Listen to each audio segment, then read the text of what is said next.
Brian, warmest welcome to the Genius Leadership Podcast. Yeah, thank you, Anna. It's great to be here. I'm excited for the conversation because your profile just made me so fascinated by your journey as an entrepreneur and leader. And I have no clue which turns our conversation will take, but I'm sure that it will be super inspiring and helpful for the leaders and entrepreneurs listening to us. Yeah, so, no pressure then. No pressure at all. No, I'm sure that whatever comes, it will be really great.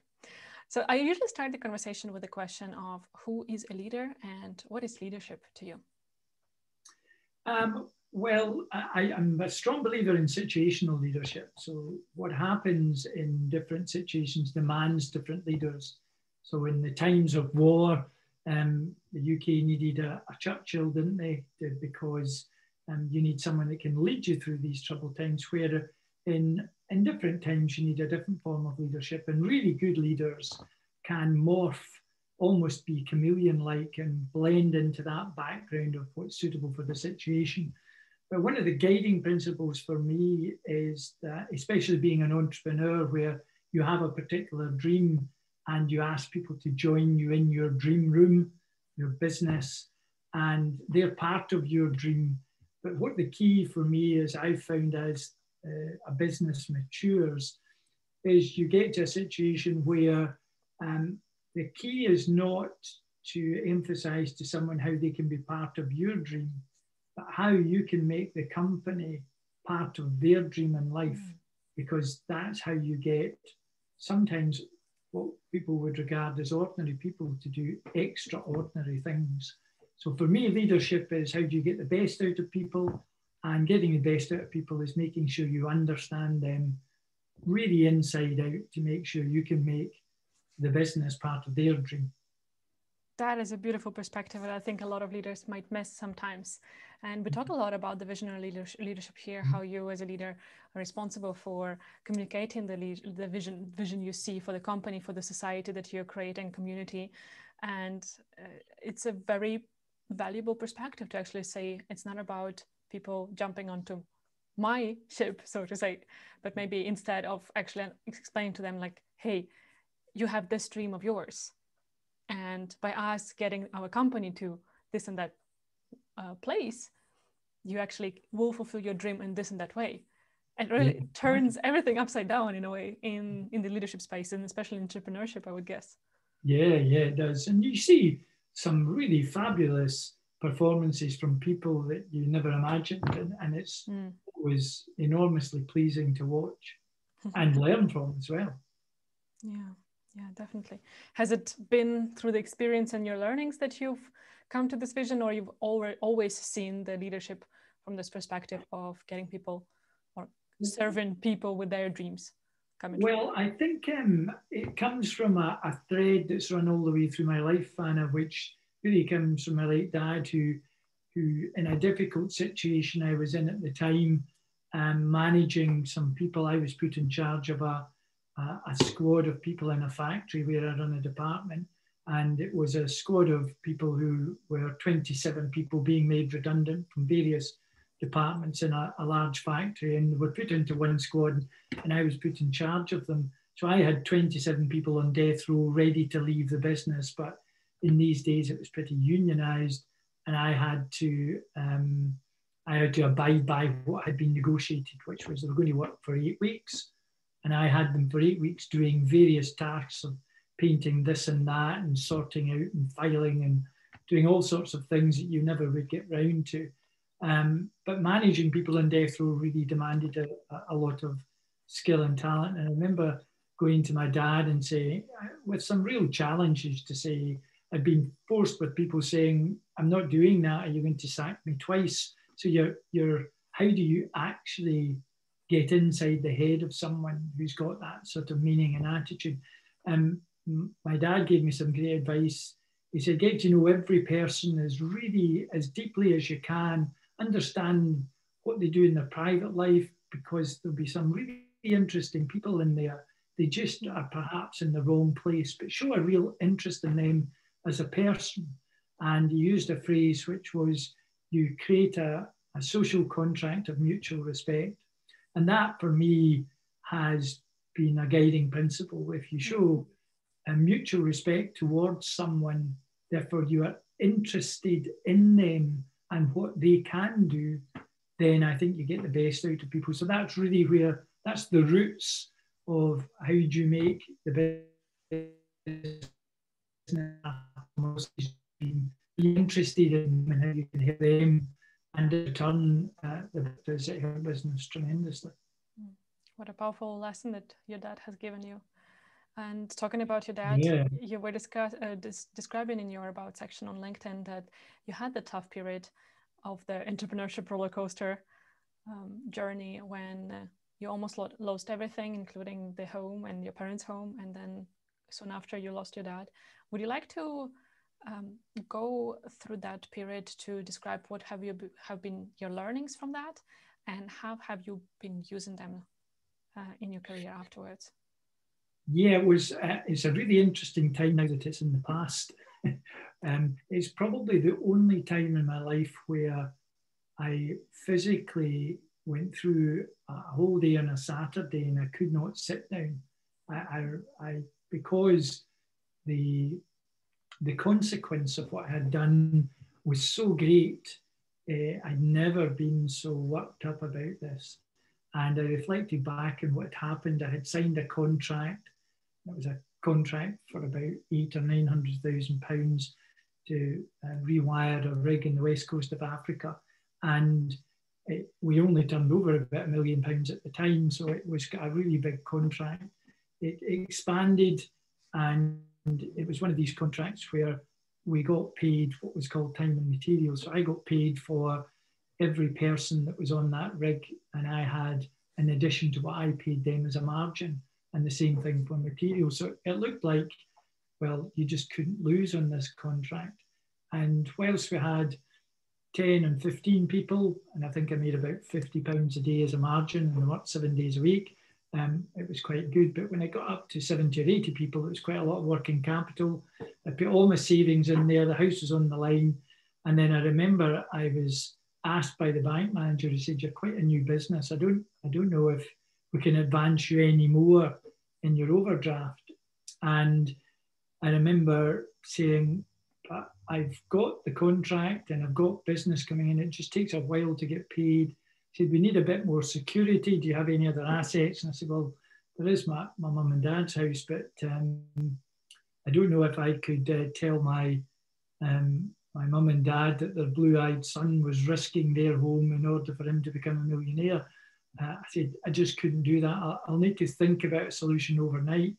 And I remember in the morning going back to the bank manager and saying, "I've decided," his name was Alec, and I said, "Alec, there's no way I can tell my mum and dad that I've risked their house for me to become a millionaire. So I've decided on a solution. I'm going to put their house up, but I'm just not going to tell them." So that was quite a remarkable thing, and things went on really swimmingly well. And then, as you would expect, the control of the contract moved from the UK to Europe. We didn't have the best of relationships with the Parisian contract manager. And he said he wasn't paying me any more money because he didn't believe it was a time and materials contract. It should have been a fixed price. So I had to finish the contract, and the £635,000 he owed me wouldn't be paid. So wow. I was within about 10 days of having no house, but still having a mortgage. I had 2 cars, which were through the business. Losing them, I would have a mum and dad. My dad wasn't all that well at the time. And so it was just 2 young children. It was just like how to plan to collapse your life in one easy lesson. And I do remember the exact place I was in when finally I managed to get some release to the blockage, and I got the contract back on stream, and eventually it ended up a £2.1 million contract. And so in retrospect, everything worked out really well. And what I learned from that was you just never bet the ranch. Don't go into the casino. Look upon it as money that you're going to have fun with, not money you can't afford to lose. And this was definitely, I thought this was a sure thing, but as many entrepreneurs have asked me, what's your advice on this? As well, if it involves your house, I'm just telling you, don't do it. Some people do it and get away with it. I'm glad I did get away with it, but almost didn't, because it made me so careful at how I risked things in the future. And I remember later in life, my dad had gone and my mum was left, and they lived in a house that I had built for them. And I went up to see her one Sunday. I thought I was seeking absolution and said, I'm going to tell her today that I had put her house on the line. So, of course, I said, Mum, I just have to tell you something. That remember that big contract I had? And it was a lot of problems in West. Oh, yes, yes. I said, well, I actually had risked the house that you're living in, and I could have lost all of that in my house. And she said, oh, that's interesting, son. And I felt like she just didn't get it, but I got absolution because I felt I had confessed. And I felt, golly, how disappointing it would have been for them to see their son that had fallen from grace and had lost everything, and they were impacted by it. So it's a horrendous potential ending that ended up very well for me. Yeah, and that was not the last deal of yours in your career as an entrepreneur, far from that. And it sounds like you have a lot of success with building the company successfully and running through the acquisitions and so on. So you said that you got much more careful with the risks that you're taking from that experience. Can you tell us a bit more about how are you evaluating the risks? What is your attitude towards them? What are you looking at when you're getting into a new venture or just are facing some new decision to take? Well, I think kind of when you get into something, there's the entry cost, and that could be investment money. It may just be your own time, but you've got to. I look upon it as this is money that I've almost given to charity. It's gone, and I have got to look upon that. And if it's not money and it's just time, I look upon it in the same way. So I have to be careful in evaluating. I use a lot of gut feeling, and I know for me, gut feeling is quite a complex. There's terabytes of information going on at the back of your head, making a decision that spits out with a yes or no or a view or an opinion. And lots of people say, well, that's just a gut instinct, but it's based on terabytes of information. It's an enormous amount of data when you make a gut decision. So I do rely on that. But one thing for sure, I know when we started the research and development tax relief business called Jumpstart, that we were growing, we were doubling in size every quarter at the time. And it was just after the last recession, 2009, that started. And we took on investment in 2013 when we had £1 million in the bank, which may sound quite non-logical. And the reason for that was because the risk of us moving, we had a particular model of sales that was employed, self-employed people as opposed to employed salespeople. And we needed to move to get more control over our sales process. And to do that, we had to pay chilling commission to self-employed people, but we also had to pay new people who wouldn't generate sales for some time. So that double hit on the cash would have been something we could have afforded, but had it gone wrong, that would have been all our war chest used up, and we would have been perhaps on the breadline. So the decision at that time was, I think we should take on investment, and it's to act as a safety net. And the safety net is at the end of the day, when we sold the business 2 years ago now, that the money that we had taken on, mixture of loan and equity, I think it was £2 million of the loan capital. It was still in the bank intact, never had been used. And many people say, well, that was a bit stupid to take that on. So, well, if you're crossing the Grand Canyon on a tightrope and you've got a safety net, you just hope you don't need to use it. Because you didn't use it didn't mean to say it shouldn't have been there. And because it was there, perhaps you viewed your walk along the tightrope slightly differently. So I think the view now about risk is, it wasn't just my risk, it was the business could have gone under and it wouldn't really have impacted me that much financially. However, at that time, I think we had 70 people, mainly PhDs. They all had families and commitments. And the principle behind that was we were making a decision for 70 people and their families. So I think for me, there was absolutely no choice in the matter. It was one to de-risk the potential for it going wrong rather than be the bravado of we'll manage and just fly the flag and hope people follow. And you're going to over the edge of a cliff.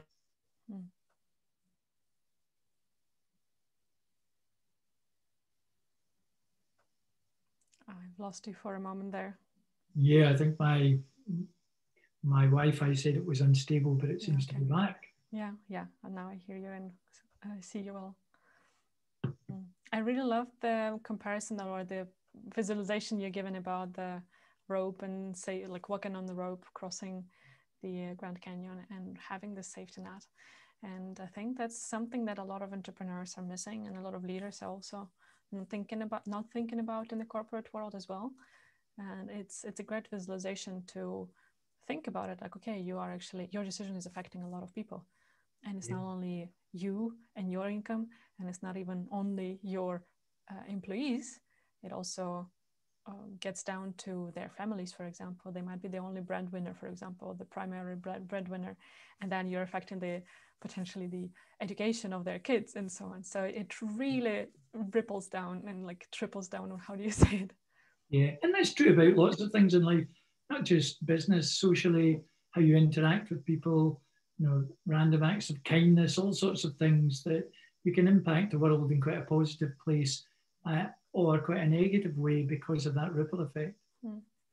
Yeah. So how do you dare to do any kind of affairs with these risks in front of you or hanging over you all the time? Well, it is a calculated risk, isn't it? That I feel that when someone asks me why did I invest and get involved in a business, then I would look at it from a point of view of what's the risk relative to the return. And I remember years ago, I used to go to the gym every morning, and before I went to work, and there was a chap there, funnily enough, called Jim himself, and he was a professional gambler. And I remember him telling me he was going down to the borders in Scotland to watch a horse that he really fancied. And I said, well, I'll hear about it tomorrow morning, how you got on. And when I went in the next morning, did your horse win? And he said, yes, the horse won. I said, wow, that was fabulous. You must be very happy with the returns you got. And he said, well, I didn't bet on it. And I said, you travelled all the way from central Scotland to the borders to watch a horse that you really liked, and you didn't bet on it. He said, the odds weren't right. I said, how does that work? He says, this is all about mathematics. If you bet on something when the odds are at a premium over the particular piece of time, you will make money. If you just bet on horses or anything, no matter the odds, then you're probably going to lose over time. So that made me think on, when I get involved in a company, what do I think the odds of success are? And can I improve the odds through my intervention and interaction with them? And if I feel I can add value, I really want to get involved, because I think that's going to improve the odds. And good old Jim and his mathematical equation will come true for me, because in all businesses that I get involved in don't necessarily succeed, but I'm improving the odds in a way that stack it in my benefit. And I should, at the end of my business life, come out plus rather than minus. Yeah. Do you have any practical tips of advice or pieces of advice for our listeners and viewers about how can they start calculating risks? Because we discussed with you in a pre-chat or in a previous conversation that roller coasters are not for everyone. So neither do the entrepreneurship journey fit everyone, right? And it's a lot about the calculating risks. So how can you, as a aspiring entrepreneur or an entrepreneur, actually make yourself better, like improve and train in calculating the risks in a better way? Yeah, well, for me, the analogy I would use here, Anna, is that I did a couple of things in my life which were were new for me. So in 2007, I climbed Mount Kilimanjaro for charity. And I think about 2 years later, I went on my first and only boat race halfway across Lake Michigan. And I was one of the crew. And neither of these I've ever done again. But we had Patrick as a guide to go up Kilimanjaro, who was up perhaps something like, I don't know, 30 times in a year. And he knew the problems with altitude, the need for health checks on a regular basis every night and every morning. So therefore, he had trod the path that I was going on. And similarly, Rick, when we were in his boat going on this yacht race, actually knew what a nimbus cloud looked like and how it could impact the journey of the yacht and when you needed to catch wind and not catch wind. Now, neither could have helped each other do their job better. So for me, the advice is look for someone that's trod that path, whether it's going up Kilimanjaro, going sailing, or whatever, and ask them what they've learned. Because it's, I'm a terrible one for analogies, so forgive me, Anna, but you wouldn't ask a taxi driver to take you on a jumbo jet to Australia, and equally well, you wouldn't expect a pilot to be able to find the back streets around a busy city in the UK to get you there in the shortest time.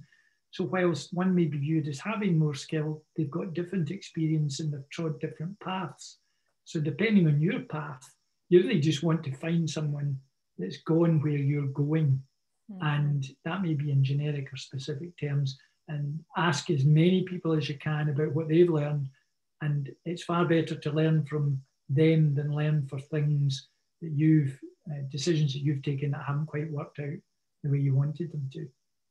Yeah, that's so powerful and it's so important. And I teach my clients a lot and people in my audience as well to ask for help and never do things alone.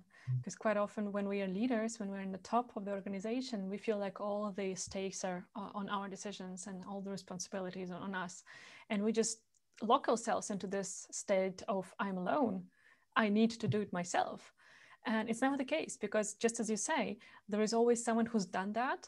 There's someone who is better at that already because they have more experience. And it's so important to tap into that all the time and remember that, ask for pieces of advice, just discuss the situations. And just today I got a response from one of the people with whom I had a strategy call. He said, I'm so grateful that you actually talked about the mentorship, because now I'm looking for a mentor and I'm so excited because I felt lost in my business. I felt like I don't know what to do. And he's now very excited about the next steps, because he will find the person who will help him identify the highest priorities for his business development at the moment, and he'll take it further. So it's really about feeling or remembering that you're not alone, and whatever you're going through, someone has done that way already and that walked that path. So and usually more often than not, we're happy to share. Yeah, I think the thing that comes out of that for me is, having had a long career, is in the early days, asking for help is an admission of inability in some people's minds. So therefore that can be framed quite negatively. But the way I frame it positively is that if I said to Anna, do you think you could help me with something? I'm looking for a quote on strategic leadership, and you've probably got these coming out your ears, Anna. So it's an easy gift for you to give me, but you get the great feeling of giving that gift. It's rather like at Christmas. Do you appreciate the gifts you get, or do you appreciate the eyes of the child that gets the gift? So it's a positive opportunity when you say, I don't actually know enough about this, but I think you know more than me. Would you mind giving me some help and advice? That's giving them the benefit of allowing them to give you a gift. So there's a real positive bond is created through that. Yeah, definitely. And here I want to actually give two reminders to our listeners and viewers. First one, if you ever get a no, don't take it personally. It's not about you. Most often it's about the other person. They might have too much on their plate. They might not feel that they're the best fit for what you're asking for.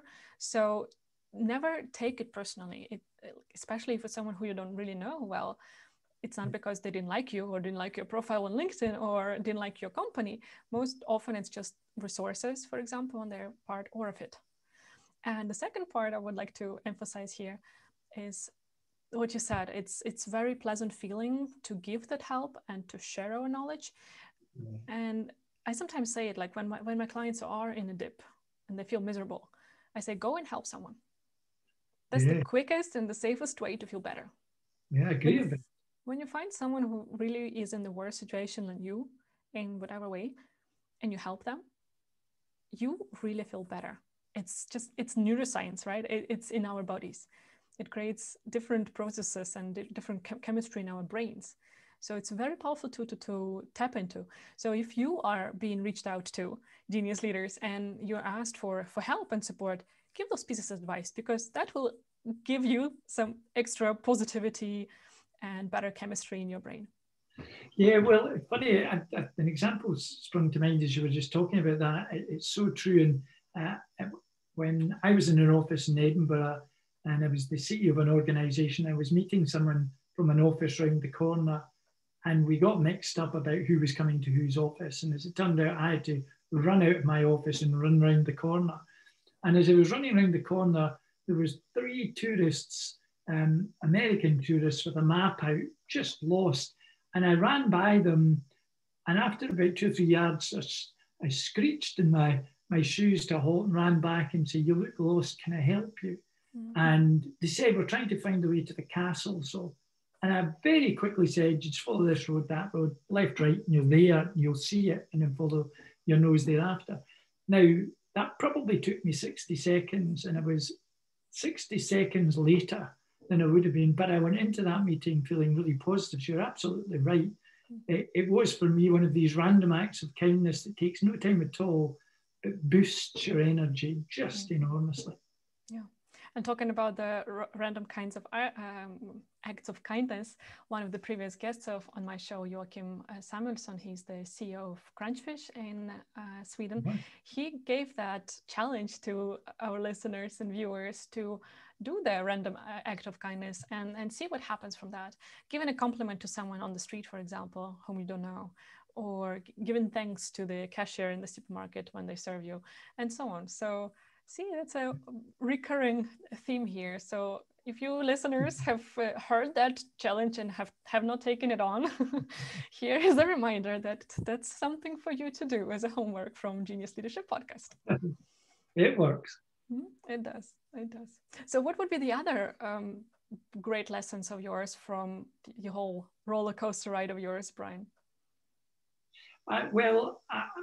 I'm a quite high level. I'm what I would call myself. I've labelled myself as audaciously aspirational, which means I believe I will be involved in a unicorn, a company worth $1 billion or more, and I don't think that because it's a dream. I actually believe it in my own mind. So I think being audaciously aspirational is good.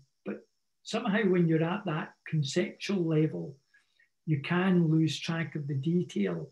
And I'm not great at reading detail. Although I did read through a contract this morning for someone to help them out. But what I have learned is what you don't like doing, and for me it's trudging through detail, you need to have someone who knows the detail. So for me, my statement was always, I don't need to know the detail, but I need to know someone in the organization knows the detail. Mm-hmm. So as long as you can give me that confidence, I'm happy with that, because it's impossible to know the detail when you're involved in different companies. You just can't, you don't have the capacity to do that. So for me, it's making sure, and detail is down to things like running out of cash is, and again, forgive me for this analogy, but it's rather like if you cut yourself and you saw blood coming out of your arm or your leg, how long would it take and how much blood would you be prepared to lose before you say, I think I might have to get some help here? Well, in a business, you can hemorrhage cash very easily but somehow you put a sticking plaster over your own personal business dashboard and ignore it until someone else, usually the lender, if you've borrowed money, said, I don't like the look of your balance. So that is interlinked with the detail for me is, if you don't, I remember saying to someone, if you don't manage your cash, someone else will. You won't like the way they manage it. So make sure you put yourself in a metaphorical corner and say, I'm running out of cash. What can I do with it? Well before you run out of cash. Because running out of cash is actually the thing that is a bit like running out of blood. It can sneak up and just catch you at the wrong time. So be prepared to know that level. Someone should know that level of detail and be the dashboard that said, we're okay, we're not going to run out of cash. Quite a lot of golden nuggets here that I want to emphasize, Brian. First one, know your numbers. That's the tough truth for the business owners and also the corporate leaders, absolutely. One more is, I don't want you to apologize for your analogies because I really like them and they actually give very good comparison and a picture for the people to understand what we're talking about. Next, now I need to remember what I wanted to add here. Yeah, I actually thought about the time, the use of time when you talked about the running your numbers and knowing your numbers and owning them. That if you don't do it, that someone else owns your numbers, and that's usually not into your not to your advantage. I usually do the same or talk about the same with the time and the energy we spend. If we are not in control of our calendars and our energy, then someone else will be, and then we are fulfilling their agenda instead of ours. And you need to be selfish, really, especially as a business owner, entrepreneur. You really need to be selfish first and foremost. This phrase that probably everyone has heard a million times, first put your oxygen mask on first, right, before you can assist anyone else around you. It's so true. And I'm still having a baby business. I'm the only employee within the company. I have a couple of contractors who are helping me, and I feel it on my skin so much. It's really about taking care of yourself first and the interests of your company and the people who are most affected by your work, and only then accommodating the others. And it's not a selfish way selfish in a negative way. I see it in a very positive way, because if you are burning cash, for example, if you're burning out physically and mentally yourself, that will not help those who have been working with you, who are your clients, who are your contractors, and so on. So it's very important to remind yourself that you really need to take care of your numbers, whether it's your time, whether it's your energy, whether it is your money. And that will enable you to actually contribute more to the causes that you believe in, to the vision and the dream that you have, and to the dreams of the others who you have on board with you. Yeah, very true, Anna, very true. That's great. So how could we, for example, is a weird word here, Brian, how could we help people run or empower people? Let's say it that way. How can we empower people to run their numbers in a better way? Because I think this is really a huge issue for many. Well, one of the things we talked about when we first talked, Anna, was the power of reflection, and how we encouraged in one business people to keep a reflective diary, because we had people with deep technical skills who were interviewing customers and interrogating them about their technical developments. And often deep technical skills can be gained to the sacrifice of perhaps interpersonal skills, not always true, but sometimes true.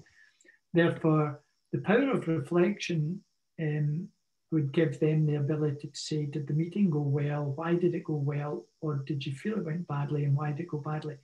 But this is not to be used as some weapon or tool against them. It's actually to be used by themselves to actually say, what is it I find I'm not good at, or situations that I manage to get myself into, or situations I can't get myself out of?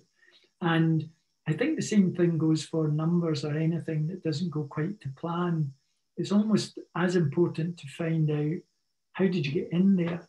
So for a time, I kept a reflective diary on a daily basis, just to say, what did I like about today and what did I not like about today? And usually I liked the things I did well and I didn't like the things that I didn't do well. Surprise. And it could be managing your time. Sometimes you don't enjoy your day because you've really done very little in your own mind, and that's because you've not managed your time very well. But that reflective diary does get to the bottom of where is your particular skill set lacking and how can you improve that? And I don't mean that everyone has to have this enormous skill set. We're not or sport team to be able to play in any position. It's just if you play in a soccer team, you know you need a goalkeeper. And if you're a striker, you can't be that goalkeeper. So the fact is, it's understanding, yeah, we keep letting in goals. That's because we've not got a goalkeeper. So we keep dropping the ball in the numbers. And I do equate the people that look after the finances in the business. They're the goalkeepers that you're relying on to say, don't drop the ball here because it's so important. So I think getting into the habit of reflecting on situations, good, bad, or indifferent, is often really powerful. Yeah, I love that you bring this point up, Brian, because that's something that I see as a very powerful tool for my clients, and that is the only thing that every single client of mine goes through is creating their reflection diary and reflecting every day and every evening in a structured way, answering 3 or 4 particular questions depending on where on their development journey they are. And I see a huge transformation on that, and they see it as well. So that really helps you tap into your progress, see where you need to work harder on, and it just gives you some kind of support on the way on top of what we are doing. And just to summarize your answer, a little what I hear here, and correct me if I'm wrong, Brian, that you're talking about, first of all, getting into habit, and reflection is one of the ways to do it, and also like becoming aware of where your flaws are and where you need to work harder on. And the second one, we're again tapping into asking for help. Again, you can't be the goalkeeper and have all the 11 roles of the football team, right? You need to be like people with different skill sets to create a winning team. So know your strength, know your weaknesses, and find people who complement your profile so that together you can actually create what you're dreaming about. You've cracked it, Anna. Great. One more question I have is, you've been doing so much in your life, and I'm really fascinated by your career. How did you stay healthy and as positive as you are, Brian? What were your tips or your practices for self-care and your own development? Well, when you talked about, you were describing something there which highlighted to me what's the definition of a pessimist, and it's someone that thinks what's happened is personal. So in other words, I lost this contract because they didn't like me. They think it's pervasive, it's everywhere, no one likes me. And they think it's permanent, no one will ever like me.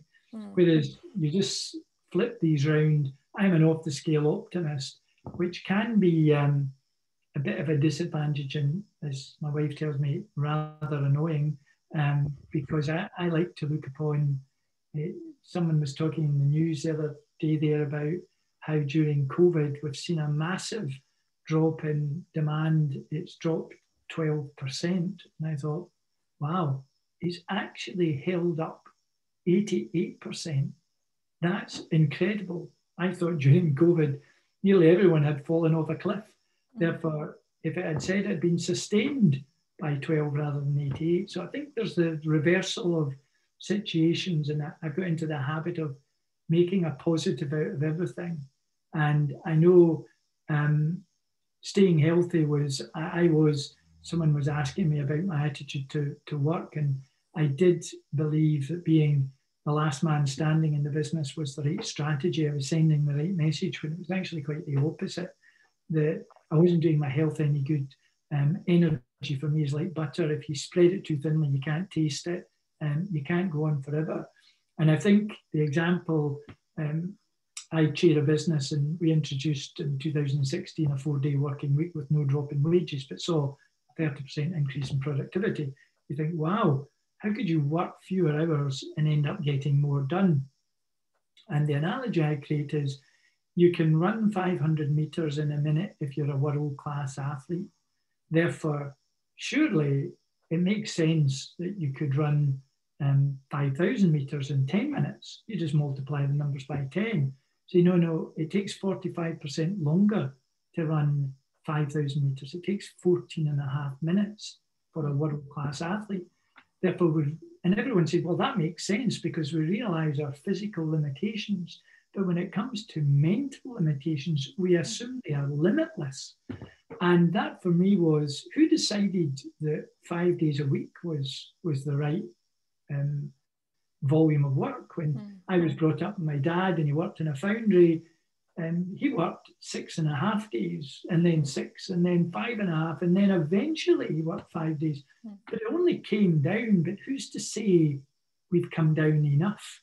It's rather about, if you're expecting people to sprint in a business and be saying, we need to do great things here, don't expect them to run 5,000 meters. You're asking them to run 500 meters. And therefore, they need a break. So what we encouraged people in our business to do was, if they came in early and did some exercise, they got a free breakfast. If they wanted to exercise at lunchtime, they got a free lunch and 20 minutes extra for lunch. We're trying to encourage them to say, you need to be re-energized in your business. And I was someone that could almost have a conference call and eat my lunch at the same time. And it would take me, I'd wait until someone was going to launch into a report so I could eat my sandwich because I knew there would be a bit of silence then. And you think, how absolutely stupid was that? It was just foolish. But you get drawn into doing that, and that becomes your life. And that's why I admire, I don't do anything in an exec capacity, it's all non-exec now, but being a CEO of a business, whether it's one person running a family and a couple of contractors, or whether you're running 1,000 people, it's still 24/7. You are thinking about it. So you need to structure. It's ever more important for you personally to structure that space to re-energize, to recharge your batteries. And it's not, when I was working so hard, I would have holidays which were more really like escapism holidays. I was just saying, wow, I'm away. So I ended up having a wahoo holiday, which was the opposite of what I needed. I actually needed just to sit in the garden for a bit and do nothing. So I do think there's so much in hindsight. I think I may have approached differently. Not to say I may have not ended up where I am today. So I'm not saying it's wrong, but I think to be able to get that wisdom from someone is really, really powerful. That's a message that I needed to hear, Brian, really. I'm guilty of getting into that, like, optimizing, quote unquote, my time nowadays, listening to some extra training of my business mentor while having my meal. I kind of draw myself away from the desk for that, and I sit at the dinner table with the headphones and my phone. So it doesn't happen daily, of course, and not every meal, but it does. I do slip into that, and I understand how ironic it is that actually I'm helping my clients get away from that. Yet sometimes I'm getting in there myself, and I'm very open with them about that. Hey, I'm not perfect either, and that's why I always hire help and I invest in help for myself because I need that. Yeah, absolutely. And I really liked your analogy of running, and it really makes total sense. And it's very exciting to think about it. Like, yeah, that's true. My grandparents also worked 6.5 days a week, and they didn't have the vacation, right? Or they had, like, I don't know, half a week per year. Or so.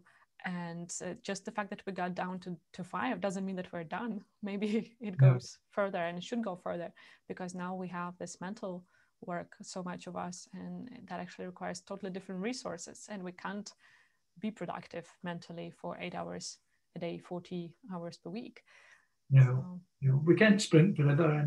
And I do think the working long hours, when you're doing a transaction, I was helping someone sell their business just before the budget there, which was a bit of a deadline. And you do have to work unusual hours, but that doesn't mean to say you can't still take time off. But you realize when you go into a sprint, you're prepared for it. Therefore, you diarize recovery time. You would never dream of running 400 meters in the Olympics and saying, I'm going to go straight on and run a 5,000 meters after that, and then I'm going to go back and do a heptathlon, or you would say, that's not going to work. Mm-hmm. And yet we do that metaphorically in business. Yeah, that's definitely the tragic truth at the moment. The first guest of mine on the show, Mia Thumlom, she's a coach in Sweden, leadership coach, and she's having this analogy as well, that with our personal development and our mental health, we sometimes think that it's we don't realize that it's a marathon and we need to prepare for it. And she gives this analogy as well that, okay, you don't show up at the start line of a marathon saying like, yeah, let's give it a try. Maybe I have it in my muscles and my legs. Let's run 42 kilometers now. You do try to prepare for that because you understand that that's actually strain on your body. And yet we still don't do it with our mental health and our personal development. When we try to be good leaders, the genius leaders, we think that, okay, maybe I have it in my body. And then you just take this huge responsibility on yourself of leading others without continuing to train continuously. So yes, I think one of the things I learned was I would work it at the weekend to catch up, and on a Sunday night I would answer 100 emails believing I was doing the right thing, and there was a couple of negatives came out of that. In the Monday morning I would have 100 people who it's equivalent to playing tennis with, I'm on one side of the net and there's 100 people on the other side, and you are overwhelmed by the need to respond. But the second thing is, if you're sending them to people who work for you on a Sunday, you're sending them the wrong message. Yeah. You're actually sending them to say, I'm working. If you don't reply, I believe you're not. You may not be feeling that, but as I've often said, the meaning of communication is taken in the eye of the reader, not the pen of the writer. So therefore, the meaning of you sending an email to someone on a Sunday, the recipient may well be not in a good place for whatever reason and take it negatively. So my temptation is, just don't do it. You can, if you want to construct them and put them in your outbox, just do that. But whatever you do, don't muck up someone else's life. Mucking up your own's bad enough. Right. That's so true, Brian. I would urge you, genius leaders, to actually think about it as well. Like emails is a very good example. How I help myself is two ways. I've set up an autorespond that says, please accept the delay in my response. I check my emails between this and that hour, so 1 hour a day, once a day. And that gives me the pressure. Whenever I go to the email, sometimes I do it when I want to write the email and so on, which is on my agenda in some other parts of the day. But coming into my inbox and responding, sometimes I have the urge to do that, to distract myself. And then I just pause, like, okay, I won't be able to reply right now. I don't use the schedule function. So what's the point of doing that? I will be incongruent with what I'm sending as a message to everyone. So I'll wait until 3 p.m. my time to go there. And sometimes I could do it half an hour later if I have a meeting at 3 and so on. But still, I'm staying with that, with that frame. And the second thing I'm doing is actually I'm talking to my contractors, my team, saying like, okay, girls, this is my challenge at the moment. I'm working in the evenings. I don't work on the weekends. I'm just preparing for my week on Sunday evening, just kind of setting agenda and so on. But in the evenings, I do work more than I would like to. So if you get a message from me, just remind me. Like, hey, Anna, why are you here? Let's talk tomorrow. Yes. And those two things are the things that you can do yourself. And the other thing that one of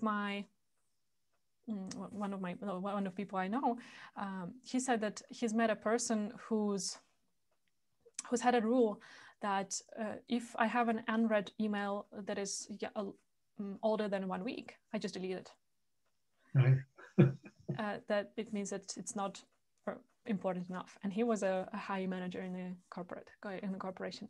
So wow. Find your ways of holding yourself accountable and find the support systems that actually can help you stay within the framework that you define as healthy for you and your life.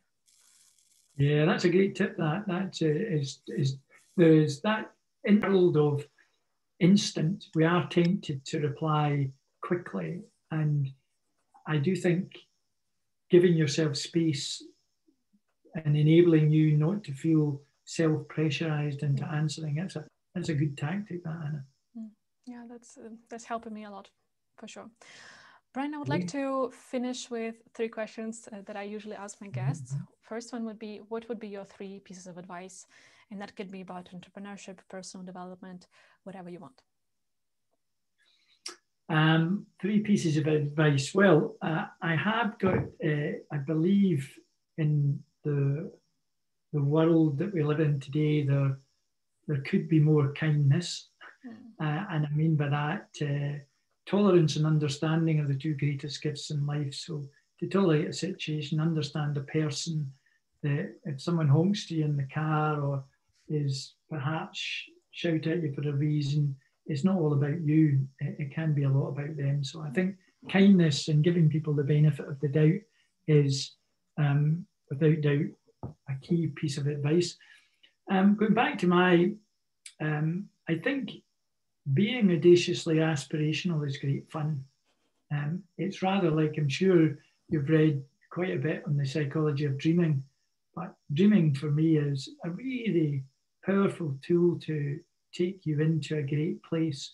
I remember years ago, I started a habit of doing the UK lottery online, and I would get a message if I won something, and it would say, great news, you've won a prize. Now, at that time, I would imagine I had won £10 million or something. And I decided not to open the email because I did it electronically to find out exactly how much it was for a week. And my mood state lifted for that week. And I opened it up and I had won £3, £10, never anything spectacular. But then I realized that I had the ability to change my mood state from within. Therefore, when you wake up in the morning, and I do say I have a habitual response to people, how are you today? And I say, fantastic.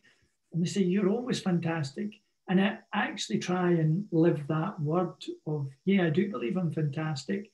And I think that helps my mood state and maintain it, which during the lockdowns that we've had, your mood state can stagnate, let's say. So second piece of advice, the great thing is, if you're happy, it's because you have the right to choose that you're happy.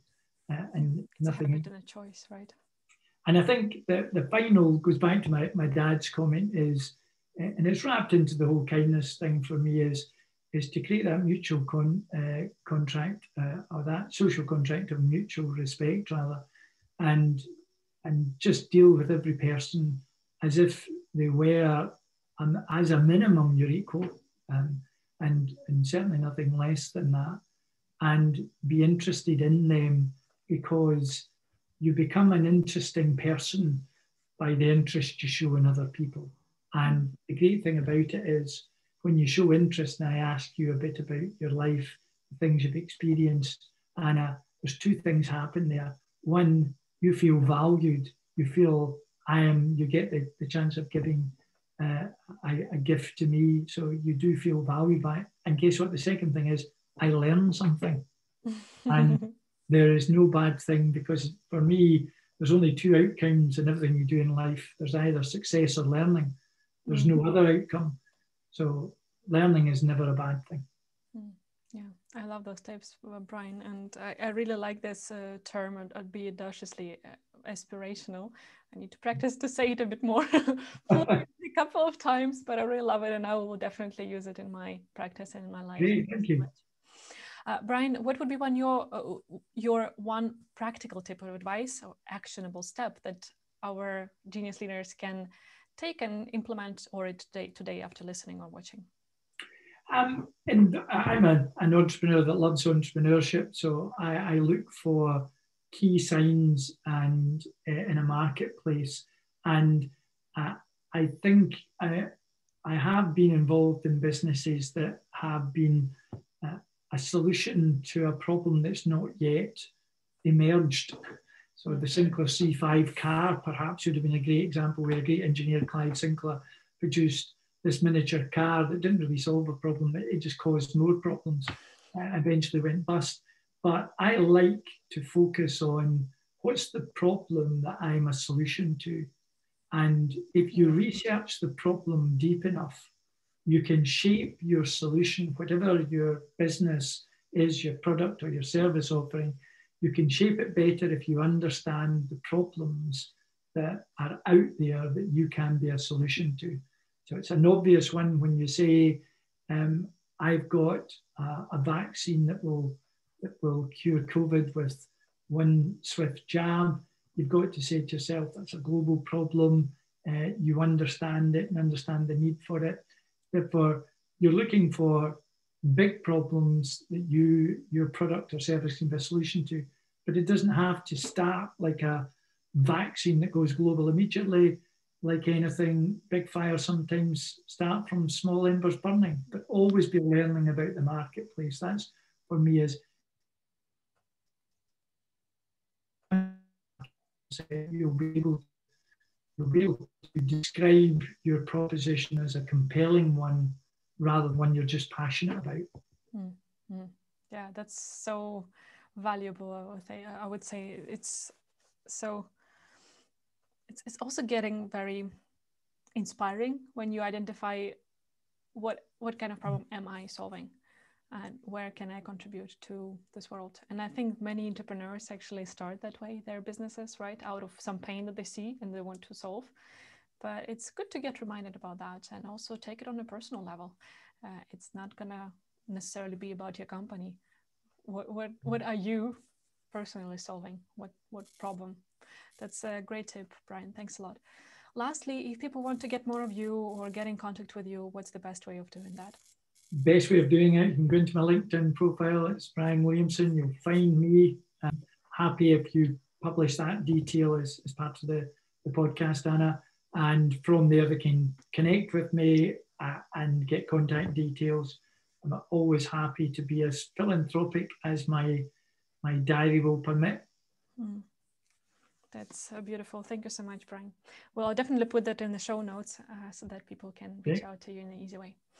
Thank you so much for your time and your sharing today.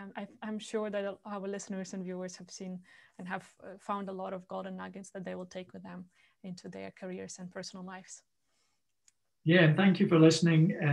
The great thing about this is it's almost therapeutic. You get to reflect on parts of your life that you almost forgot, because often you're just on to the next thing and forget your history. So thanks for giving me some great therapy, Anna. My pleasure. I'm happy that it served you as well.